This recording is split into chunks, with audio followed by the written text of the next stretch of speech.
난 민철이랑 1년 만났고 1년간 철석같이 믿고 살았다. 하루아침에 믿기지도 않는 일이 일어났는데 나한테 미안한 마음이 전혀 없냐니까 갑자기 욕을 하며 네가 나한테 미안해하지 왜 내가 너한테 미안해하냐고 소리를 지르더라고요.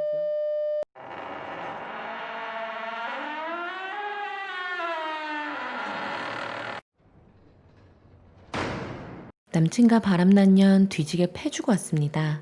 고소당하면 어쩌려고 그러냐 어리석었다 하실 수 있겠지만 저는 속이 시원합니다. 만난 지 1년이 채 되지 않은 2살 연상의 남자를 만나고 있었습니다. 저는 성격이 워낙 단순하고 복잡한 걸 싫어하는지라 평소 남친이 동호회다 뭐다 친구들 만난다고 할 때 그래라 집 갈 때 톡 하나 남겨놔라 하고 먼저 자는 스타일입니다. 새벽 3시에 들어가건 4시에 들어가건 저 만나는 데만 지장 없으면 아무 말 안 했고 들어갔다는 연락이 없이 자도 술을 많이 먹었나 보네 혼자 생각하고 말았습니다. 남친의 폰이 아무리 하며 울려도 관심 갖지 않았고 가끔 남친이 화장실 갔거나 씻을 때 울리는 전화만 아는 사람일 경우 대신 받는 정도였습니다.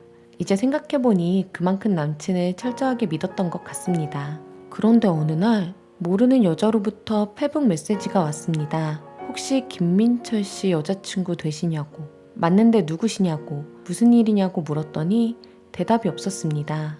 촉이 아주 이상했습니다. 여자의 촉이 이래서 무서운가 봅니다. 평소대로라면 뭐야 이러고 그냥 남친에게 이 여자 알아?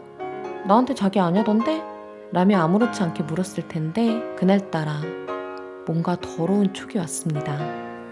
그래서 그 여자의 페북에 들어가서 염탐을 하다가 별거 없네 라고 생각하고 끌 때쯤 해변가에 남친 이름과 하트가 적힌 사진을 발견했습니다. 사진에는 아무런 코멘트가 달려있지 않았지만 느낌이 빡 하고 왔습니다. 이 새끼 바람났구나. 남의 남자친구는 왜 물어보시죠? 그쪽은 누구신데요? 라고 페메를 보냈습니다. 답이 없었습니다. 몇 번이고 계속 물었지만 차단을 한 건지 뭔지 답은 계속 없었습니다. 남친에게 물었습니다. 자기야, 서지영이 누구야? 그랬더니 역시나 그게 누구냐며 발뺌을 하더군요. 다시 물었습니다. 자기야, 내가 묻잖아. 지영이가 누구냐고. 그랬더니 전화가 왔습니다. 평소와는 다르게 당황한 목소리로 횡설수설 하더군요. 처음엔 그게 누구냐며 모른 척 하더니 갑자기 그 X발년이 자기한테 연락했어? 라며 흥분한 척을 하며 사실 친구 여친의 친구인데 어쩌다 한번 얼굴 본 뒤로 집요하게 자기를 좋아한다며 들러붙는다고 하더군요. 개소리란 생각에 일단 알았다고 끊으라고 했습니다. 사실 뭘 어째야 하나 모르겠어서 끊으라고 한 것이었습니다. 전화를 끊고 혼자 엄청 생각했습니다. 물증이 없는 이 시점에서 어떻게 해야 하나 하고 남친은 계속해서 카톡으로 신경 쓰지 말라고 미친년이라고 해명하기 바빴지만 그딴 건 눈에 들어오지 않았습니다. 하지만 머리가 그리 좋지 않은 저로서는 확실한 증거를 잡아낼 방도가 떠오르지 않았습니다. 근데 그때 그 여자로부터 전화가 왔습니다. 전화를 받았더니 대뜸 반말로 네가 신민주야? 라더군요. 저도 좋은 성격이 못 되는 편이라 같이 반말했습니다. 맞는데? 넌 누군데? 어린 년이 당돌하다며 남자친구랑 얼마나 만났냐, 어디서 만났냐 묻기 시작했습니다. 얼마나 만났는지는 말해줬는데 그 뒤부터는 제가 대답해줄 의무가 없어서 네가 그걸 왜 나한테 물어? 궁금하면 민철이한테 물으라고 했더니 쌍욕을 시작했습니다. 어이가 없어서 저도 쌍욕을 했습니다. 어린 년이 반말해도 그냥 넘어갔더니 싸가지 없다며 난장을 피우길래 나이 많아 좋겠다. 이년아, 몇 살이신데요? 어른 대접해드릴게요. 이랬더니 26살이라는 겁니다. 근데 저도 26살이거든요. 어르신, 죄송한데 저랑 동갑이신데요? 한이 당황했는지 갑자기 자기랑 동갑이냐며 1살 어린 게 아니냐고 하더군요. 제 나이를 왜 잘못 알았는진 모르겠지만 그래서 그렇다 하니 그 뒤부터는 어버버 말을 못하더라고요. 저는 됐고 만나자고 했습니다. 처음에 잡아 죽일 기세는 어디로 가고 지가 일할 시간이라 시간이 없다고 하길래 개소리 말고 네 페북 보고 일하는 곳 어딘지 알아냈으니 머리채 잡혀 끌려 나오기 싫으면 나오라고 했습니다. 그랬더니 제가 남친을 처음 만났던 공원에서 만나자고 하더군요. 점점 열이 받기 시작했습니다. 그래서 다음날 바로 만났습니다.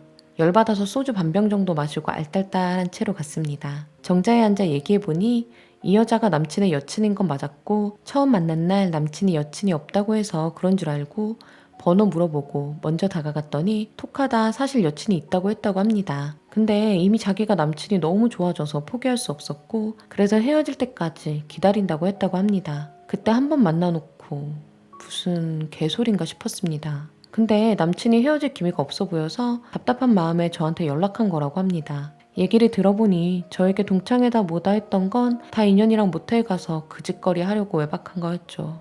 제가 난 민철이랑 1년 만났고 1년간 철석같이 믿고 살았다. 하루아침에 믿기지도 않는 일이 일어났는데 나한테 미안한 마음이 전혀 없냐니까 갑자기 욕을 하며 네가 나한테 미안해하지 왜 내가 너한테 미안해하냐고 소리를 지르더라고요. 좋지 않은 제 성격에 너무 열이 받아서 하이힐로 머리를 찍어버리고 싶었지만 일단 아주 조금만 더 참기로 했습니다. 그래, 너도 처음엔 여친이 없다는 말에 속아 연락했겠지만 그래도 사실 알게 되었으니 연락을 안 하는 게 인간적인 예의 아니냐. 딱 한 번 본 네가 그 정도면 1년을 정싸운 나는 어떻겠냐. 그랬더니 지랄하지 말라며 얼마나 네가 지겨우면 여친이 없다고 거짓말까지 하고 자기를 만나고 싶어 했겠냐고 민철이가 불쌍하다고 하더군요. 신고 나갔던 힐을 벗고 다시 물어봤습니다.